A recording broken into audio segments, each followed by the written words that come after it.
একটি মধ্যম পাল্লার নতুন ধরনের হাইপারসোনিক ব্যালিস্টিক ক্ষেপণাস্ত্র সফলভাবে পরীক্ষা করেছে উত্তর কোরিয়া।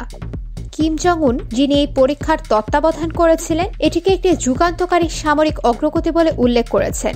এমনটাই দাবি দেশটির রাষ্ট্রীয় সংবাদ মাধ্যম কোরিয়ান সেন্ট্রাল নিউজ এজেন্সি KCNA-র। তবে অনেক বিশ্লেষক মনে করছেন এটি হয়তো পিয়ংইয়ংয়ের আরেকটি প্রচার কৌশল।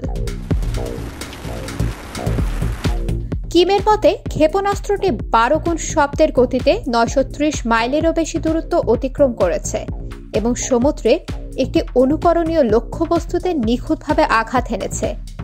এছাড়াও এটি 62 মাইল এবং 26.4 মাইল উচ্চতায় পৌঁছেছিল। তবে বিশেষজ্ঞরা বলছেন এই তথ্যগুলো বাস্তবতার চেয়ে কল্পনার বেশি হতে পারে।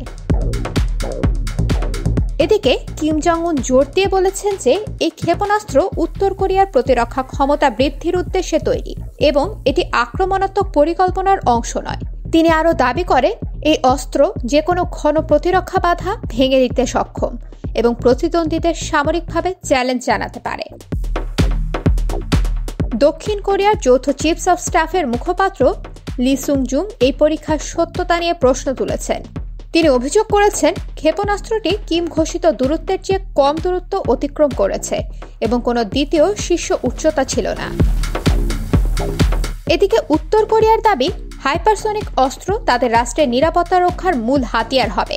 তবে কিছু বিশেষজ্ঞ মনে করছেন এটি মূলত আঞ্চলিক উত্তেজনা বাড়িয়ে তোলার এবং বৈশ্বিক নজর কাড়ার একটি প্রচেষ্টা। জানা যায় কিম জং উন ব্যক্তিগতভাবে এই পরীক্ষার তত্ত্বাবধান করেছেন এবং এটি একটি বড় সামরিক অর্জন হিসেবে অভিহিত করেছেন। পরীক্ষাটি অনুষ্ঠিত হয় 6 জানুয়ারি, যা 2025 সালে পিয়ংইয়ংয়ের প্রথম ক্ষেপণাস্ত্র পরীক্ষা।